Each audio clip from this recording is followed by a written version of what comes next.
Akıl Baktası kanalında size hoş geldik. Bağışlayan və mehriban Allahın adı ilə. Salam Sümeyyə bacının şirin, şəkər, gül balaları. Deyin görüm, yeni nağıla qulaq asmağa hazırsınız? O zaman başlayaq. Əzizlər, uzun ad nağılını sizlər üçün danışacağam.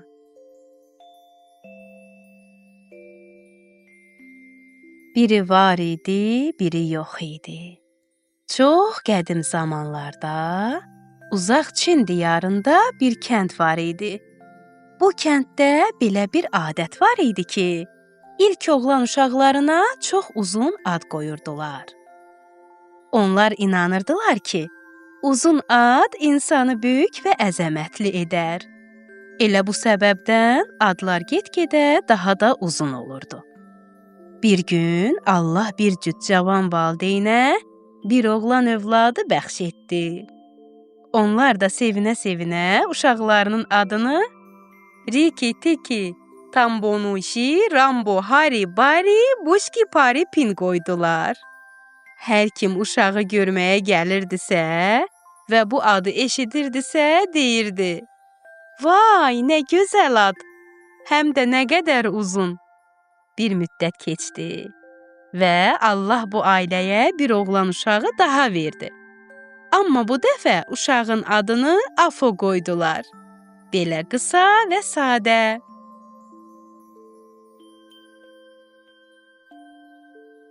Riki Tiki və Afo böyüdülər. Artıq birlikdə oynaya bilirdilər. Hər gün evin qapısından çıxıb qonşunun quyusuna qədər qaçırdılar. Sonra quyuya baxıb qışqırırdılar və səsin necə əks-səda verdiyinə gülürdülər. Bir gün hər zamanki kimi yarışa çıxmışdılar. Bu dəfə Riki Tiki tez çatdı. Amma quyunun üstünə əyilib qışqırmaq istəyəndə ayağı sürüşdü və quyuya düşdü. Afo qorxudan qışqırdı. "Riki Tiki, yaxşısan?" Riki Tiki cavab verdi. "Hə, hələlik quyunun divarındakı daşlardan tutmuşam. Tez kömək çağır." Afo qonşunun evinə qaçıb qışqırdı. "Kömək edin, Riki Tiki qonşunun quyusuna düşüb." Qoca qonşu dedi. "Nə? Riki Tiki, Tambonuşi, Rambo, Hari, Bari, Buşki, Pari, Pin quyuya mı düşüb? Aman Allah, tez ip tapmaq lazımdır." Qoca kişi ip axtardı, amma tapa bilmədi. Afo baxdı ki, heç kim ip tapa bilmir. Tez evlərinə qaçdı. Yolda kimə rast gəlirdisə, onlardan ip istəyirdi. Hamı soruşurdu, "İp nəyinə lazımdır?" Afo isə məcbur qalırdı, uzun-uzadı izah etsin. "Riki Tiki, Tambonuşi, Rambo, Hari, Bari, Buşki, Pari, Pin quyuya düşüb." Beləcə çox vaxt keçdi. Nəhayət Afo evə çatdı. Atasına hər şeyi danışdı. Atası uzun bir ip götürüb Afo ilə birlikdə quyunun yanına qaçdı. Quyunun ətrafında artıq bir çox qonşu toplanmışdı. Ata səsləndi. "Riki, Tiki." Uşaq zəif səslə dedi. "Buradayam, çox yorulmuşam, əllərim ağrıyır." Atası ipi quyuya saldı və Riki Tikini yuxarı çəkdi. Hamı sevinirdi. Ən çox sevinən isə Afo idi. Riki Tiki biraz dincəldikdən sonra qardaşından soruşdu.